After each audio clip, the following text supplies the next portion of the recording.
these are supposed to be new lenses. And I think it's probably because I put them up on my head so much, but they always seem so filthy to me. Um,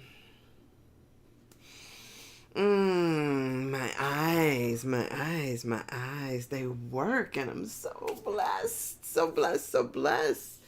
Good morning to you, wonderful folks. I am so thrilled and happy to be here. I'm welcoming you. I'm loving on you. Thank you, thank you, thank you.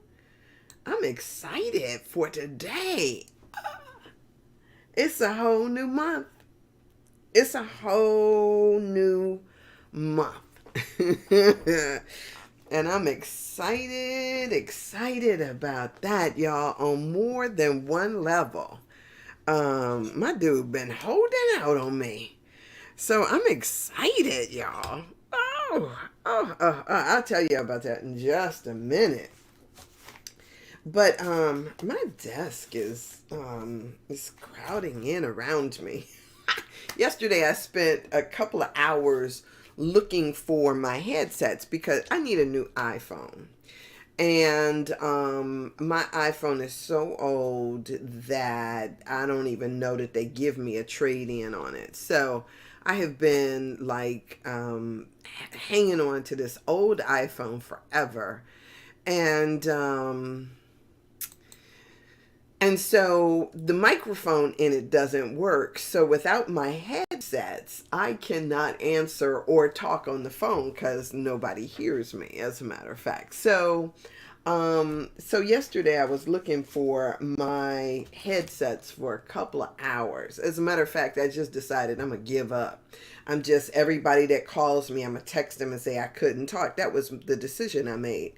And then a couple of hours later, I came back and looked on my desk again for the 20th time, and up under that, some stuff, my headsets, which is in this little black case, fell up under something and was hiding from me. As a matter of fact, let me put them in a different spot today because yes, I don't want to.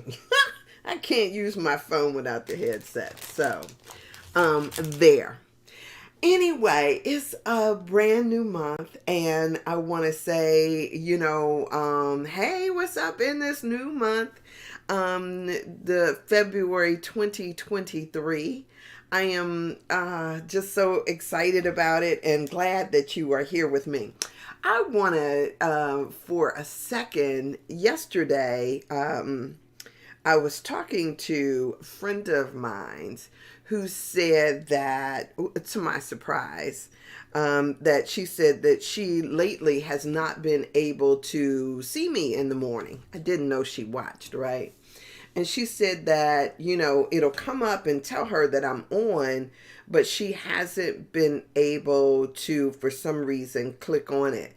So if you guys are having problems accessing, please let me know. I got to figure out what that is about.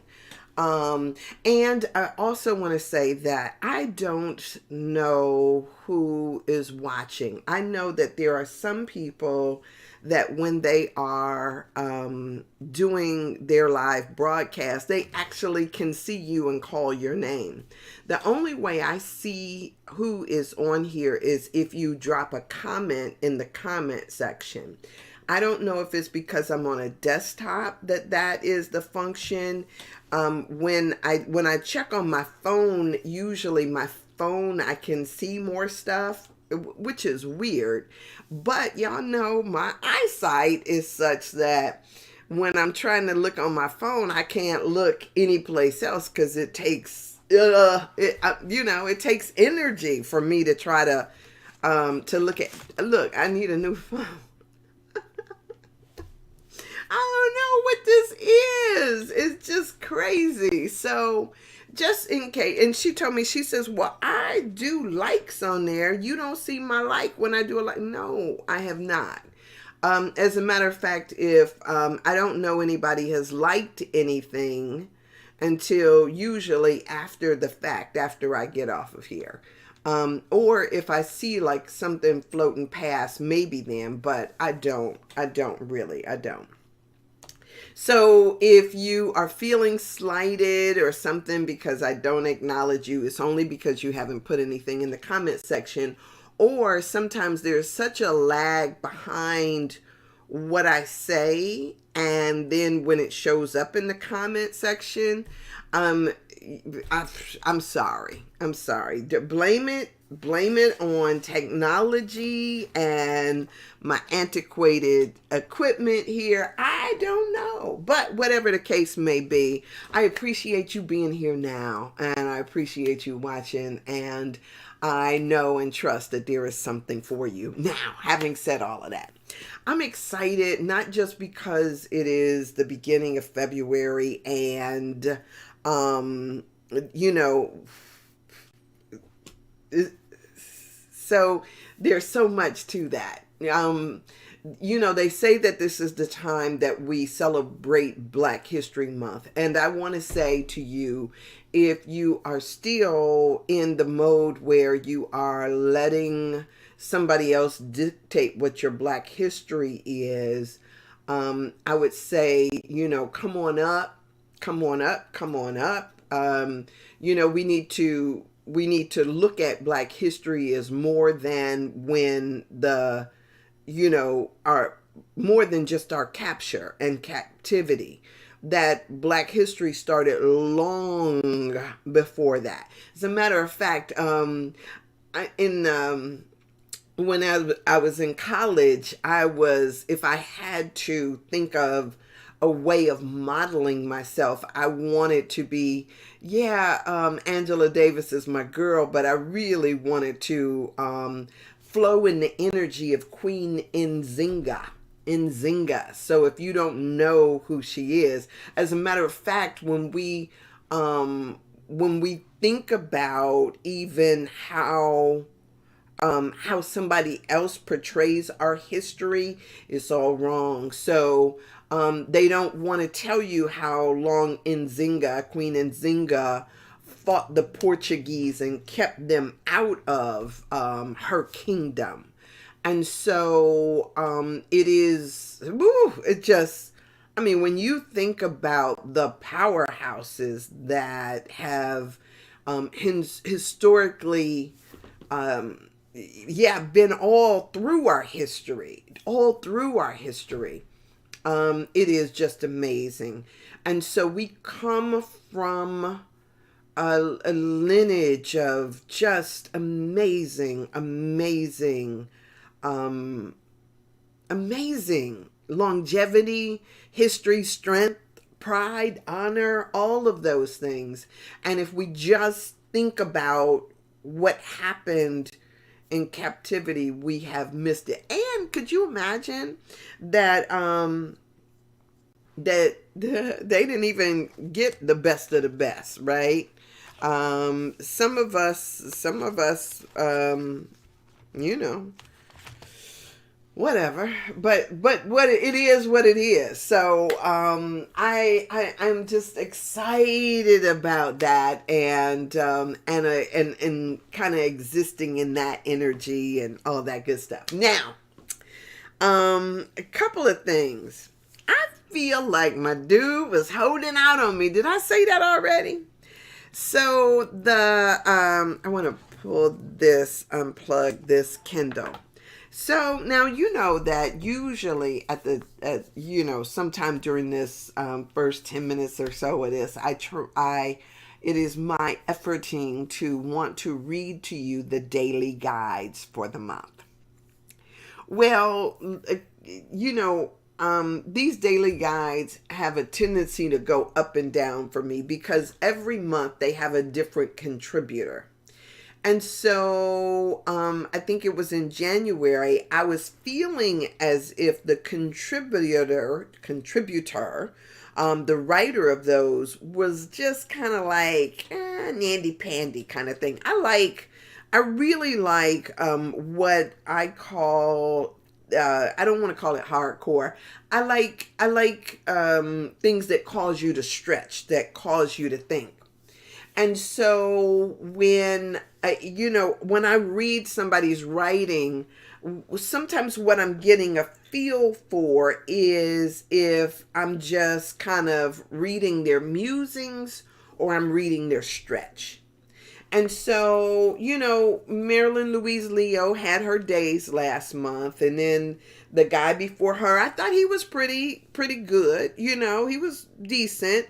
But, I also read simultaneously the ones from Raymond Anderson, who had his in there the year prior, and they were so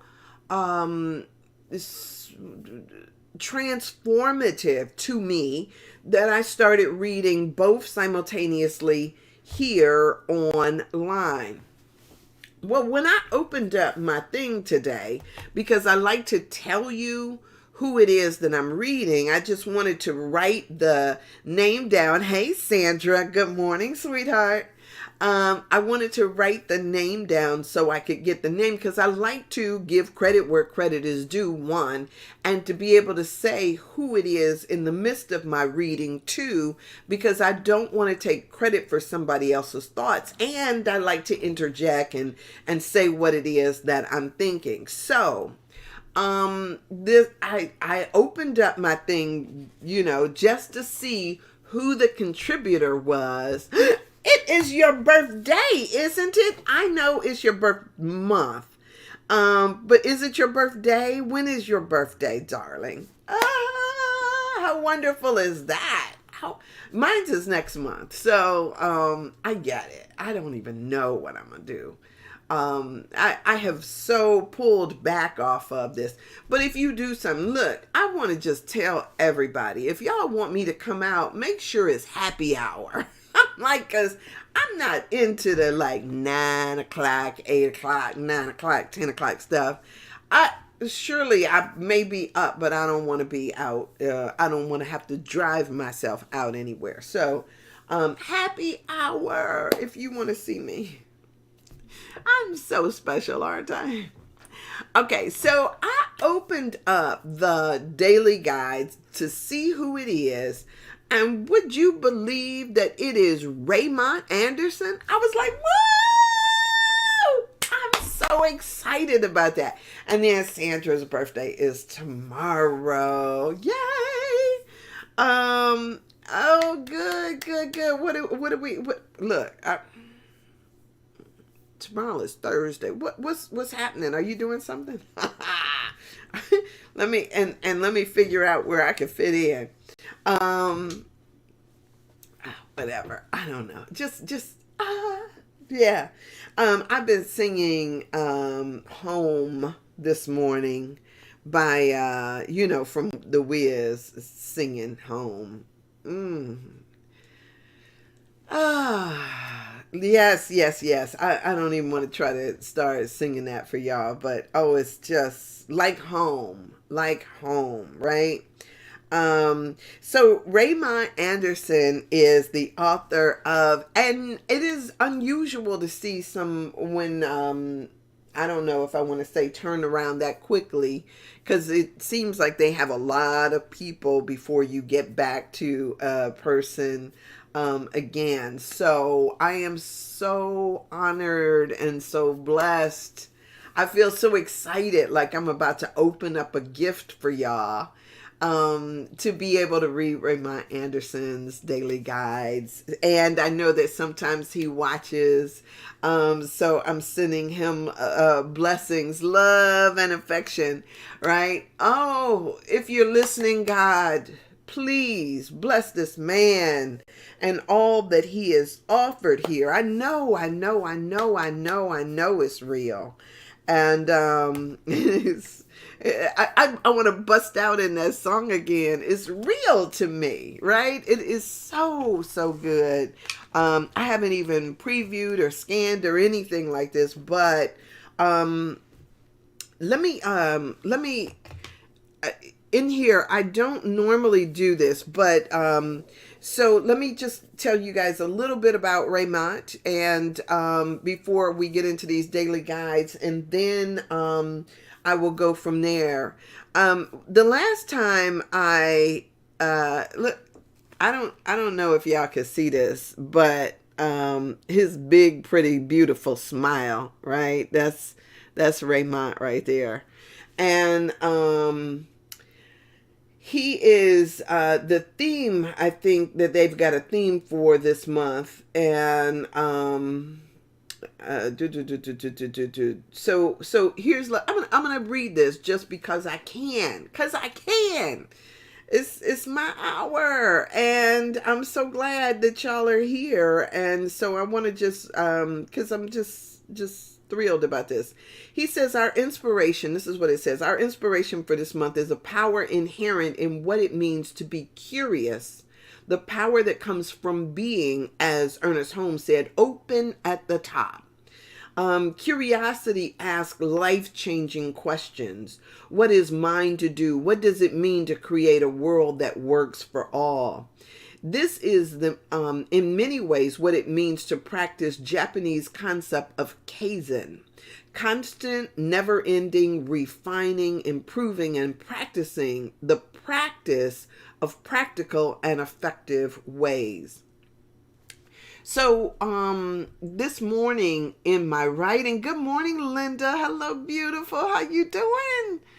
This morning in my writing, I was writing about this thing of curiosity, and that all of us start out with an innate curiosity, and at some point so many stop being curious, either because somebody was constantly hitting our hand telling us do that, don't do that, or for some reason that curiosity has been squelched in us. And so I love that that this is the exploration, what it means to be curious.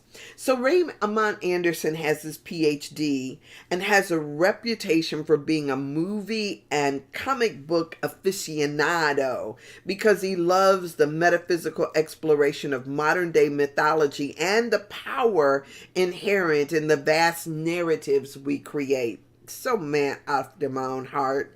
But fictional and non-fictional, both fictional and non-fictional. His sense of humor and unique approach and application of spiritual practices have also become more appreciated trademarks, as he has the ability to take complex metaphysical or spiritual concepts and make them not only understandable, but more readily applicable to daily living.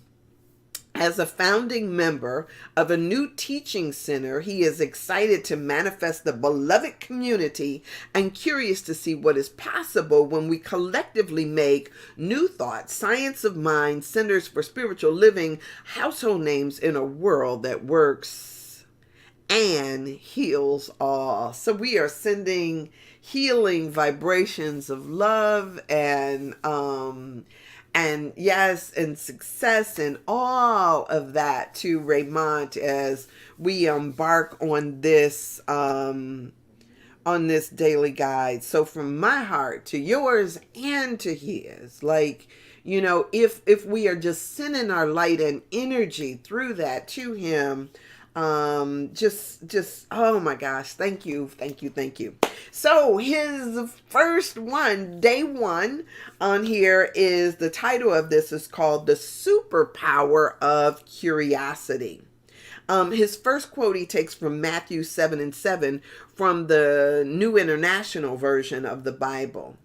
And the quote is as follows: "Ask and it will be given to you. Seek and you will find. Knock and it will be opened to you." Yes, yes, yes.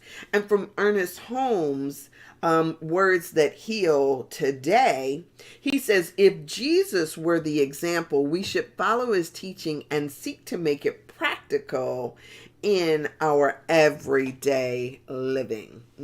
Yes, yes, yes, yes, yes. Okay. So I get to read this. All right, so here we go. I'm gonna go I'm going to go in.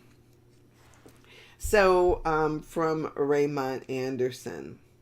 If we define curiosity as in the dictionary, a strong desire to know or learn something, is that not what brought most of us to New Thought? Y'all may not consider yourself in New Thought, but it's a lot of what I talk about, and New Thought, it's a lot of what I talk about. And I'll just put a period in it. That is that not what inspired Ernest Holmes to create Science of Mind? Is it not the desire to learn, to know, and to embody truth for the purpose of living life more fully? Many relationships begin with the fires of curiosity as people get to know one another. Each person involved enjoys being in the presence of their new love interests and can't get enough time with them. And like falling in love, once the honeymoon period has worn off, the fires of romance, of curiosity, can dwindle as they grow comfortable with one another. The sparks of wonder and the surprises of the new relationship fades. Is that where we are with our relationship to the movement, to the teachings? Right? Many of us are excited when we found this teaching and found like-minded people in the to be in community with. We were excited to take classes, to learn, to heal, to change our thinking, and to change our lives.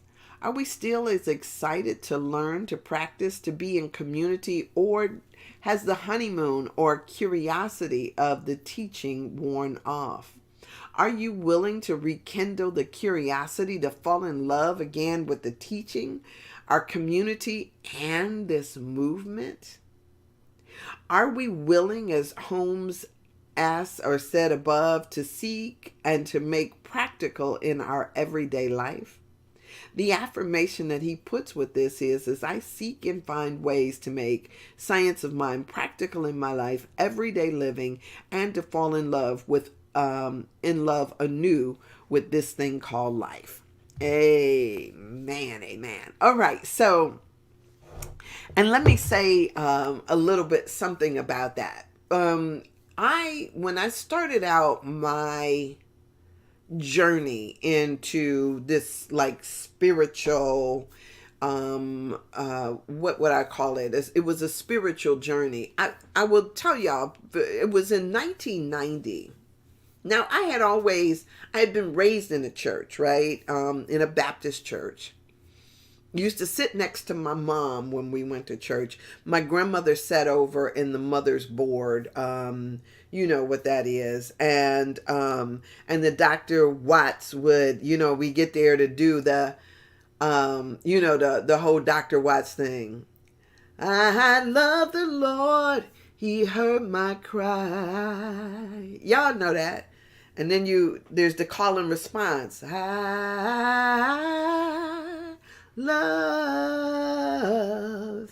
Yeah, y'all know that. Y'all know how that do. And so that was the framework of my, of my thing. But there was always this point at which I wanted to raise my hand and say, I don't think you got that right, to the pastor, to the minister. Everybody else hooping and hollering, running around, talking about Shadrach, Meshach, and Abednego, and all of this other stuff, and Jesus and how he died, and crying, and all of this other stuff. And I'm sitting there thinking to myself, this ain't matching.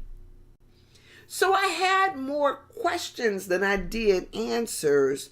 But for me, as I sat there, I was like looking around at everybody else having this rapture, thinking to myself, what is it?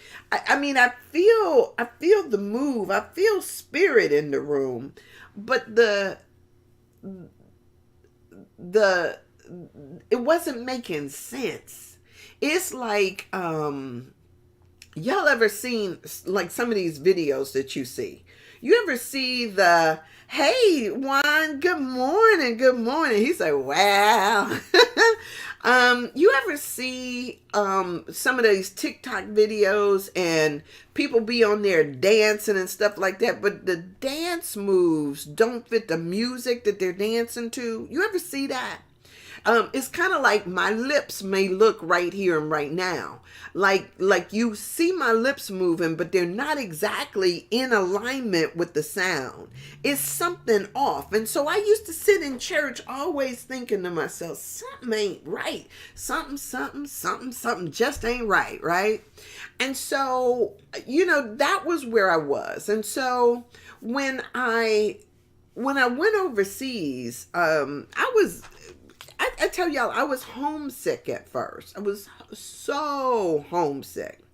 And I was just thinking to myself, I have come all this way and spent all this money. I just can't turn around and say, okay, never mind, I'm going back home. I had to see it through. I had to see it through for no. I always say, people always telling you what you ain't gonna be able to do, and I'm like, whatever.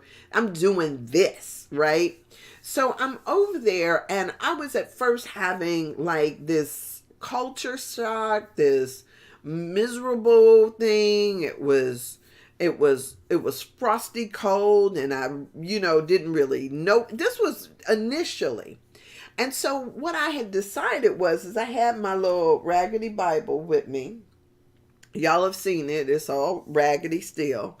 I had my little raggedy Bible with me. It wasn't raggedy at the time. And I decided that I was going to read it. I was like, when I read this Bible from cover to cover, I'm going to be rescued from my misery. Whatever. That's what I was thinking. I had seen a movie about that kind of thing. If I just read the Bible, blah, blah, blah, I'll get it. Something is going to happen, a shift. And sure enough, a shift did happen. When I read that doggone Bible, I was going, reading. And I remember when I first read the first little in Genesis, let us make man in our own image. I was like, stop. Like, who is the us that he's talking to? What do you mean us? Let us make man in our own image? I was trying to figure out where is that plurality coming from? Who else was there? That's why when I tell y'all my voice was present just like yours when we said let there be, I was like, I'm not kidding about that, right? And so as I started to read, what I found is that this book wasn't about what they said it was. I could see that doggone Bible as a love story that began to unfold, and it was like, I felt like it was people, maybe inspired, right there inspired, but out of love saying, here, let me take my life lessons that I have learned and put them here for you as a roadmap so that you don't have to trip over the same things, the go through the same stuff that I had to go. Let me give this to you so you learn something from the experience that I've had. So for me, this book it turned into a love story of epic proportions.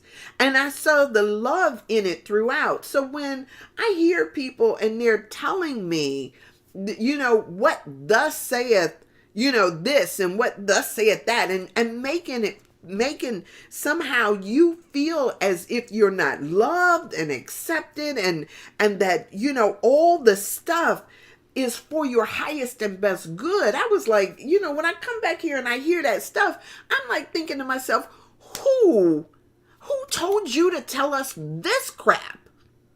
Who is it that makes you? Why would you walk around and try to tell people that they are nothing more than sinners or filthy rags? Why would you do that to a people? What makes a person go and try to take something that is meant for love and turn it into something that they beat you down with. And so I came back here and I was like rejecting that whole mentality. Like, oh no, no. You cannot, now that I've seen something different, that I've experienced something different. Because what I know is that in my journey while I was there too, I went through a lot of places where where it's like, if you can imagine, there was this neighbor that I had that used to it came over to my house to visit my dad one wintry day. Him and his brother, they came over to the house, and they used to drink a lot. My dad wasn't a big drinker, but he they were on their way home. They came over there. They had a few drinks with my dad and all of this stuff, and they were on their way back home. And we shoveled the walk, right? The walk was shoveled, because I remember this. We were all looking at the door as he's leaving. He walks down the steps. He's with his brother. They're older men, like, in their 50s or something like that. Probably my age now, right? And they're walking down the walk, and he veers off of the shoveled walk into the grass. And you could tell that his foot hit the rock. I mean, I know exactly where it was. And he went down. You ever see somebody fall and they don't put their hands up, right? So I have had those moments where I have felt like I have fallen so fast that my hands didn't go up, right? I have been through stuff, found myself in foreign countries and no money, right? No money. Like, how am I getting home? No money. I'm talking like that kind of broke. And have seen that unseen forces come out of what seemed like nowhere and nothing. And bound me up, buoy me up. Like it ain't nothing. Like, girl, don't you know I put that stumbling block there just so you could see that ain't no place you can go and nothing you can do that's gonna prevent my catching you. And so when I go and I read this love story and I see how deeply I'm loved, I'm going to sit there and I'm going to tell y'all the same darn thing I have learned. And you may not at the time believe me or agree with me. But I'm going to tell you, don't put your hands out. Quit tripping about it. And just let it happen and see. Oh my gosh. Oh my gosh. It's like, for me, this is me. I'm not trying to tell nobody what to do. But, whether it is, sometimes what we're doing is we're looking for the parachute. We're looking for something to catch us, somebody to catch us, all because we don't believe that we will be caught. It's, we're clawing because we don't believe that we're going to be caught. But I know I done been on my way to just like that man, just falling like a doggone rock. I done been on my way there. And something just something catches me. Something cushions my fall, something. And y'all don't have to, yeah. So when somebody sits there and tells you about what cannot happen for you, or tells you that you're not worthy, I'm going to tell you, you were born worthy. You were born worthy. So I come back here. I'll come back here with this knowing. Good morning, Tracy. Yes. So I come back to this country having been through what I've been through in, people and foreign people who couldn't even speak my language that were trying to help me. So that's why I tell people, you can't tell me that people are inherently bad. I don't want to hear that, because I know how good people are.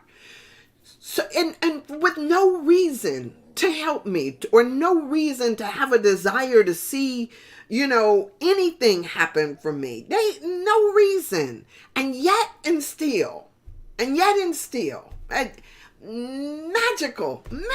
stuff, right? So I come back here and I tried to get back into that little box that was my church. But I was like, oh, I can't listen to it. And so there's a lot of people that I try to listen to, but I can't, because it's like nails on a chalkboard. It just does not sit right with my soul.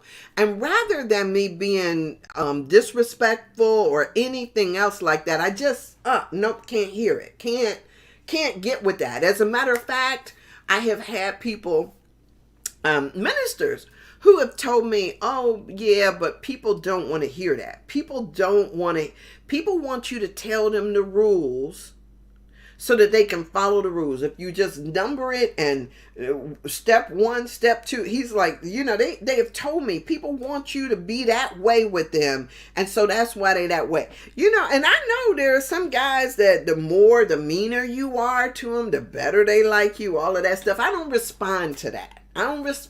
That's not my way of thinking. So when I got back here, I was, there was this woman I was talking to, and I was like, yeah, she was asking me, what church do you go to? And I was like, I don't go to no churches anymore. And so, she was like, well, because I was like, I found out something different. I was telling her, I said, I found out something different. And so she was like, well, what is it? And so I started explaining to her just what I was telling y'all. And she says, oh, you sound like one of those, what does she call it? Living Truth Center people. And I was like, Living Truth Center? I was like, I don't sound like no Living Truth Center. They probably ain't read the Bible either. They probably don't know. Probably went to, look, no shade on anybody, but they probably went to some seminary that told them the same doggone thing. And, no. I was like, mm-mm. So she was like, yeah, I think that's what you sound like. She was kind of dismissive. That's what you sound like. Okay.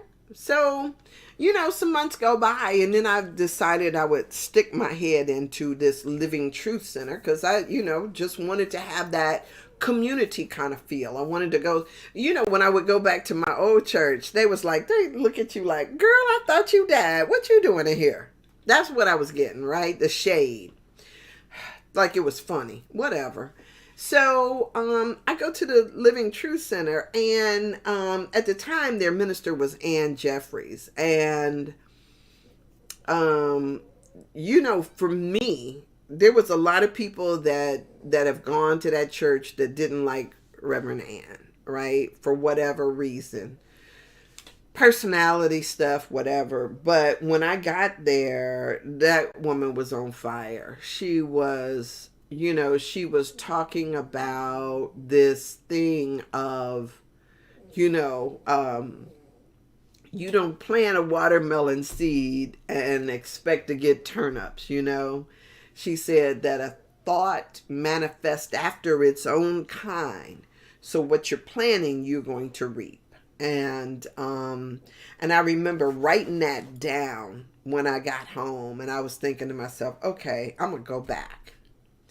And so I found out that what I believed was something called metaphysics.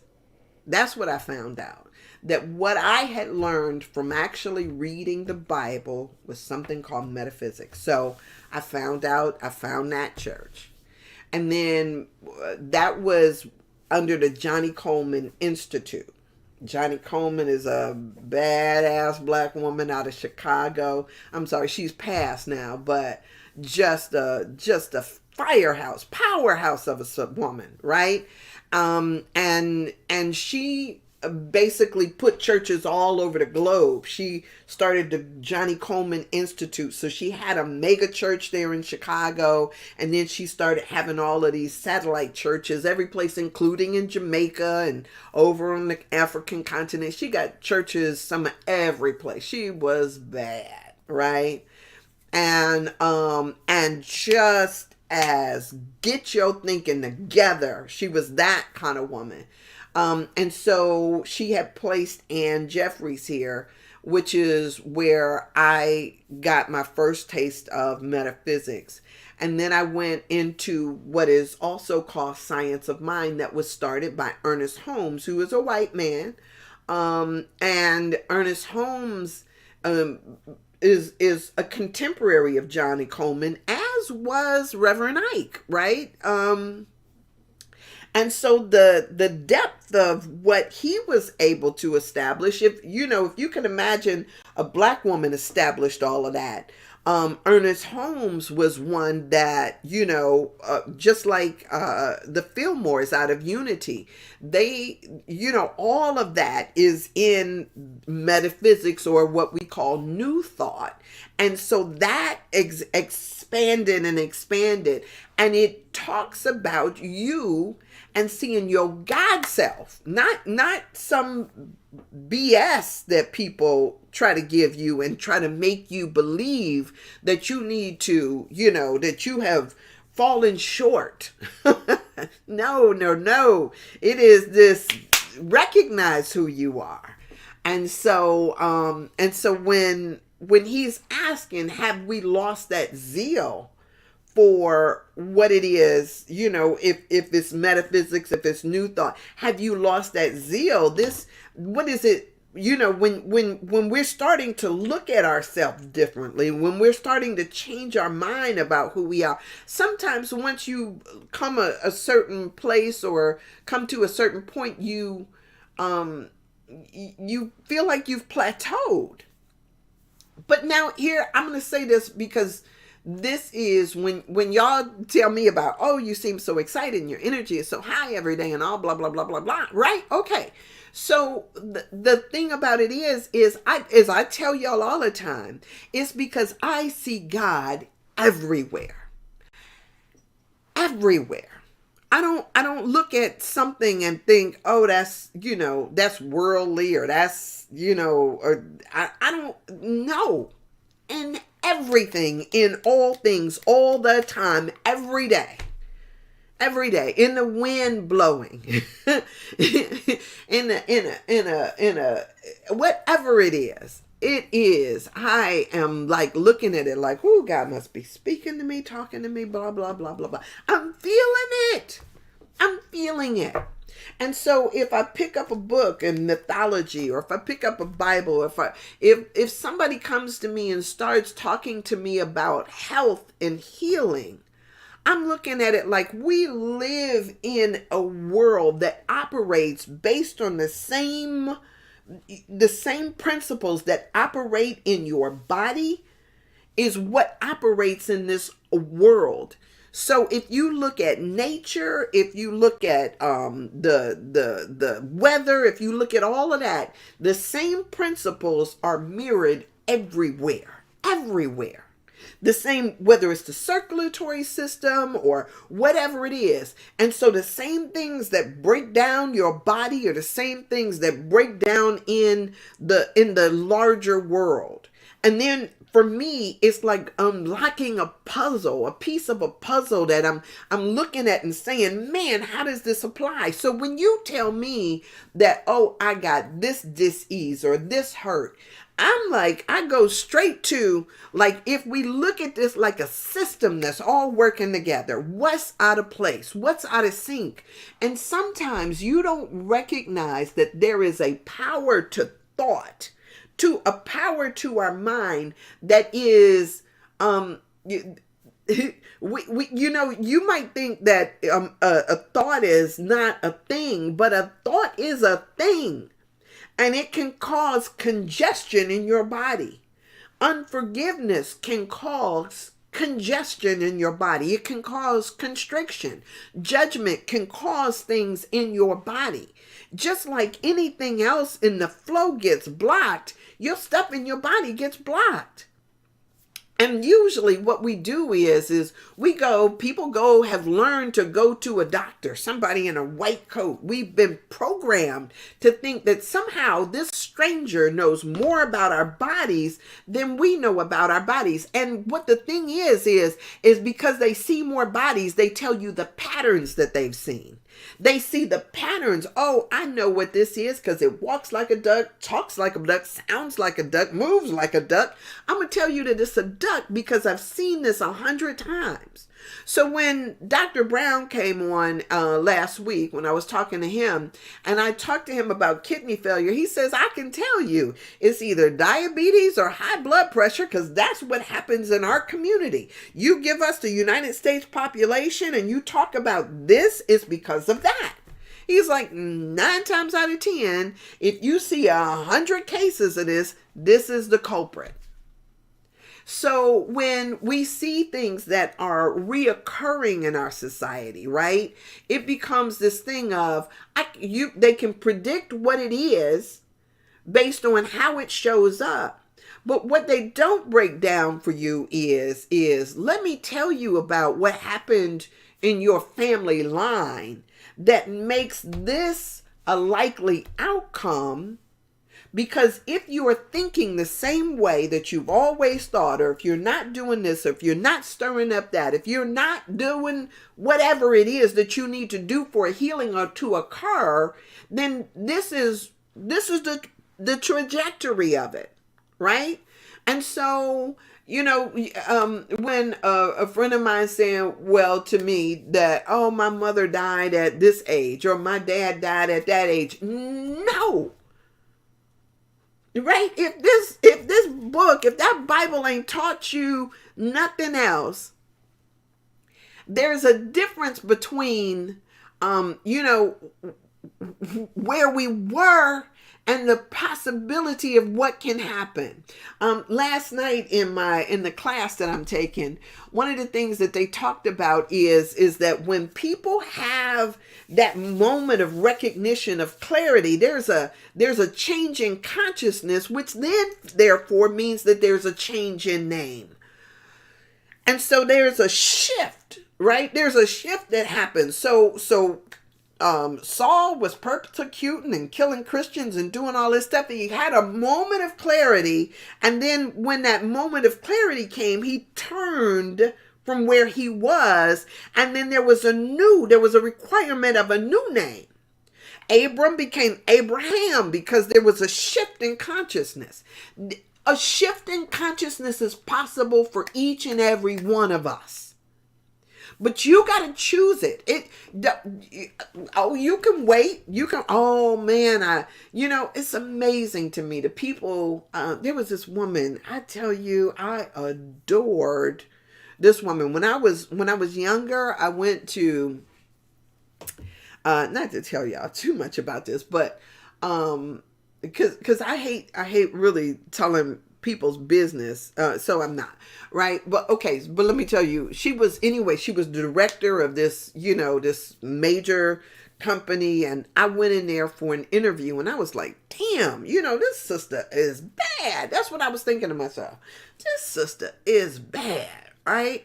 Just the way that she moved in the world and she commanded things, I was just like in awe of her.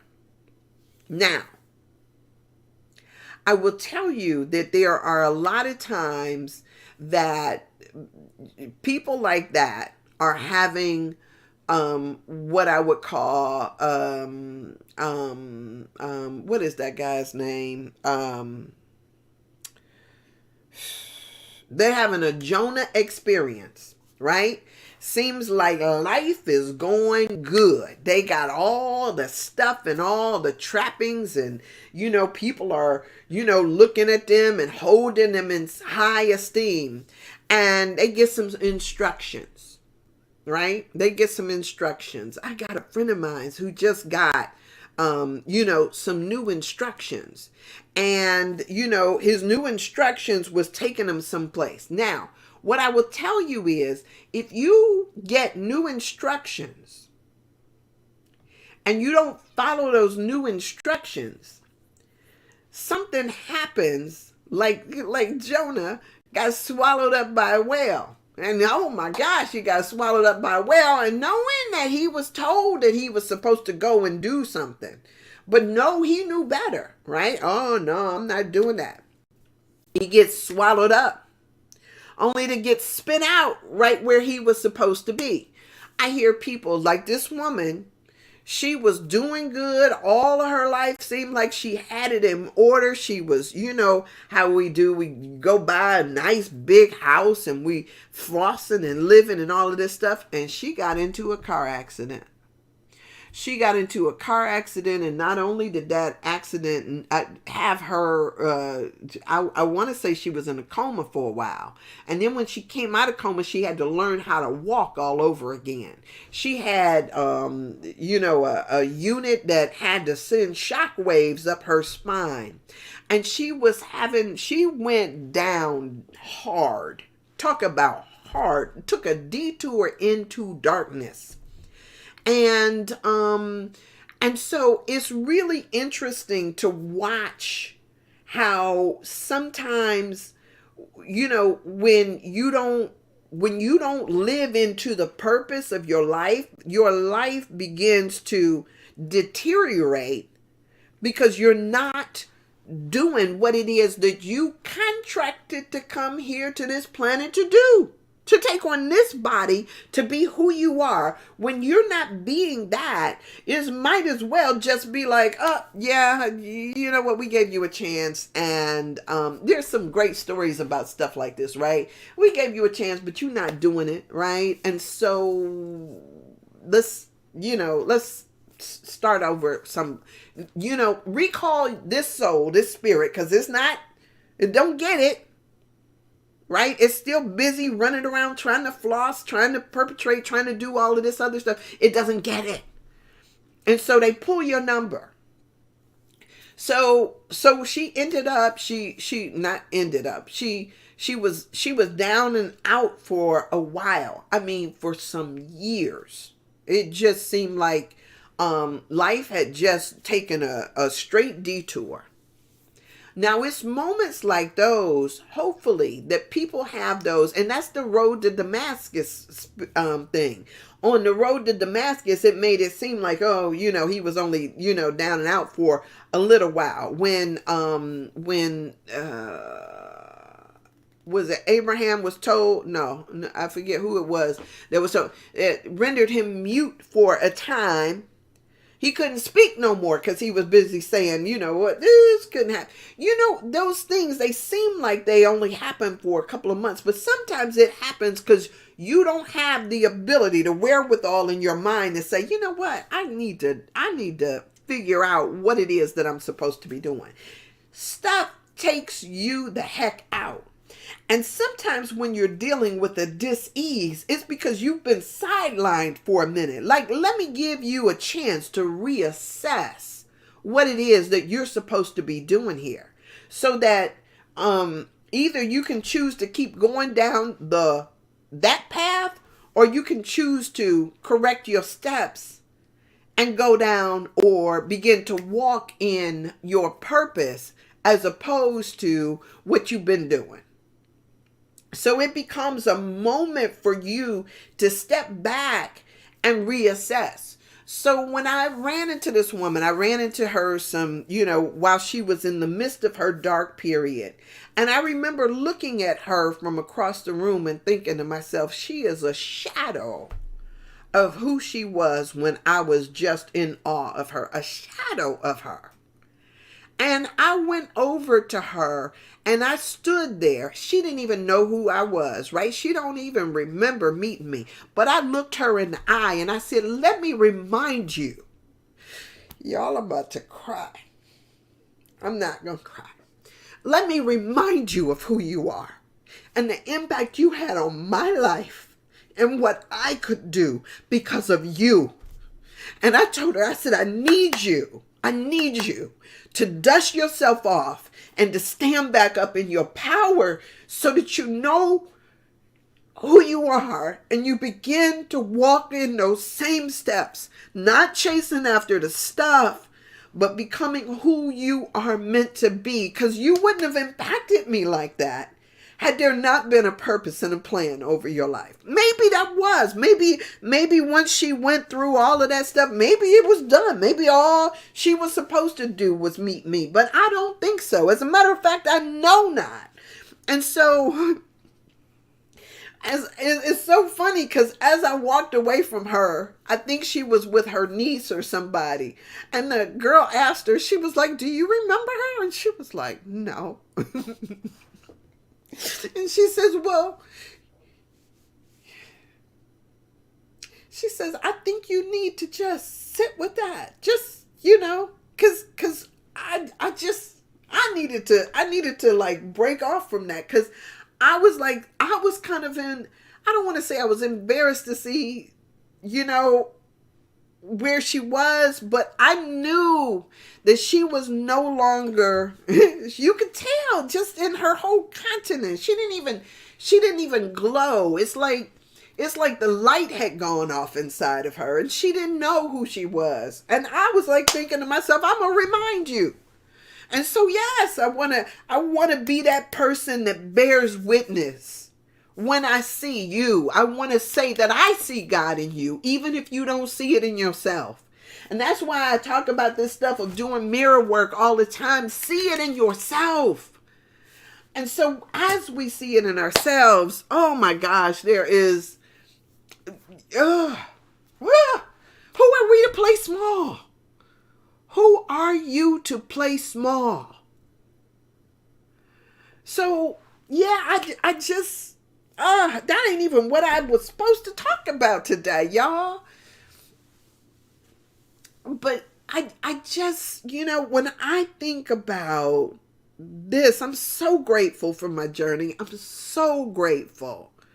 I'm so grateful for my ability to see and to have the courage to speak on what it is that I see, what it is that I feel. And I don't have to be right. That woman could have, she could have read my obituary. Who the hell do you think you are? I didn't care, right? I didn't care. Cause what I knew is that I had a role to play. I know what God tells me to do. I'm not responsible for how you receive it, but I'm responsible to bring it. Each and every one of us are responsible. Each and every one of us are responsible to bring our gifts to the table. And so whatever it is that sometimes we sit there and say, "Oh, I can't do that. I can't say that. I can't." You better get with it, right? You better get on it.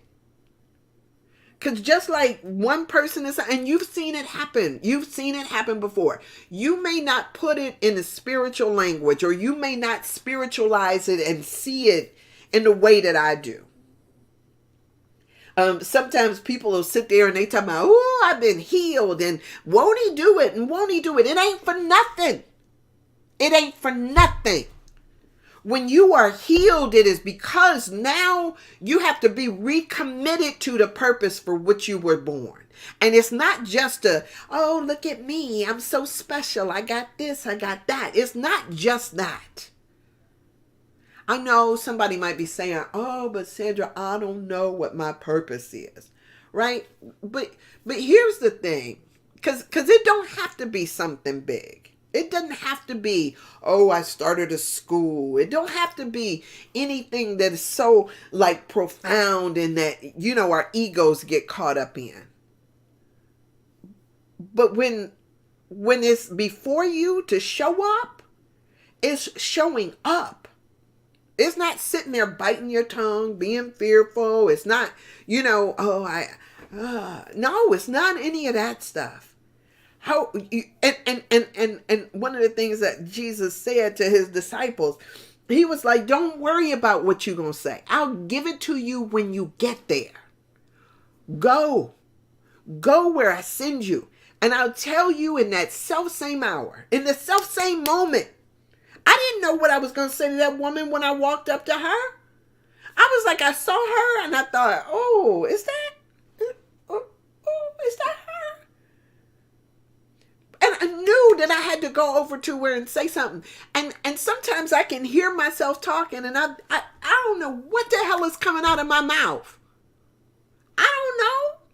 And me sitting over there trying to think about it and, ooh, I'm going to say it this way and all that. That's bullshit. That's bullshit. Go. And it used to be that I would have to, sometimes I would feel like, oh God, tell me what to say, tell me what to say. I don't even have to. I go and I open my mouth with the expectation that the moment I open it, it's going to be there. So whatever it is, right? If you see these doggone musicals and you think that the musical is about, maybe, people don't just break into song like that. Why not? Why the heck not? Right? If you got a song in your heart, sing it. Right? It could be something that reminded somebody of when they were a child, or it could be something that heals somebody. Right? You don't know the reasons why, but your idea, your judgments about it is going to block your blessing. Figure out how to show up. Right? Me trying to getting on here singing some I love the Lord. Right? Me saying that, singing that is not something that what? It is what it is. Quit judging it. Just be, show up.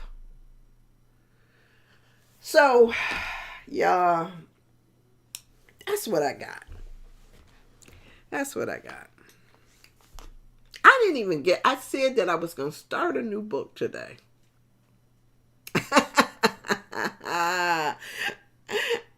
And Spirit said, okay, bet.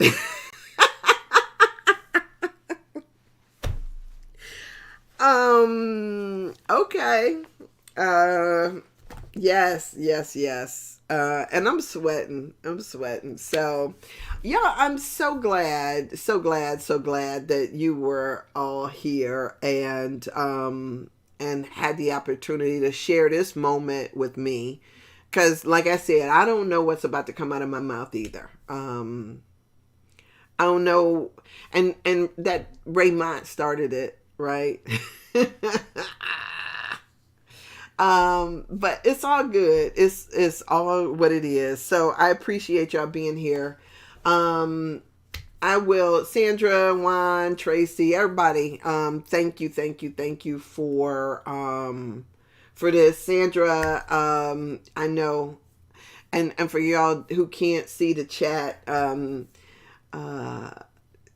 yeah, Sandra's birthday is tomorrow, and my birthday is in March, but Sandra's birthday is tomorrow. So, yay! I gotta remember that tomorrow. Maybe I'll wear my, yeah, no. Anyway, so thank you for being here. I will be here tomorrow, same time. It sounds like I'm averaging 8:15, even though I mean to be here at 8:00. And then we go for an hour there. Tomorrow I get to be with Dr. Brown. Tomorrow is Thursday. Whatever. I get to be with Dr. Brown. Hey, if you're having problems with catching my feed, make sure that I don't know if you got to follow it or like or subscribe or whatever it is that you got to do. But, drop me a note if you're having a problem connecting with it so I keep saying I'm going to work on this in the background, and then I get on there, I get confused, blah, blah, blah, whatever happens. And anyway, I love y'all. I know. I love y'all. So thank you for being here, and I will be here tomorrow, God willing. I'm doing my part, and I need you to do, whatever yours is, and you will know that. You will feel it when it happens. As a matter of fact, sometimes when you walk away and you haven't done what you were supposed to do, it still stays with you. So pay attention to how God speaks to you. And, and allow that transformation to happen. Actually learn how to and figure out how to show up. I have driven past people and I knew I was supposed to say something to them, and I circle back because the moment I pass them without doing it, oh my gosh, I feel it. And so I circle back, y'all. Where do you need to circle back in your life? Who do you need to say something with to? What is it that you need to do? Only you know that, right? So I'll see you tomorrow. Maybe we'll start the book tomorrow. Maybe not. We'll see what Spirit has for us tomorrow. Love and adore y'all. Have an amazing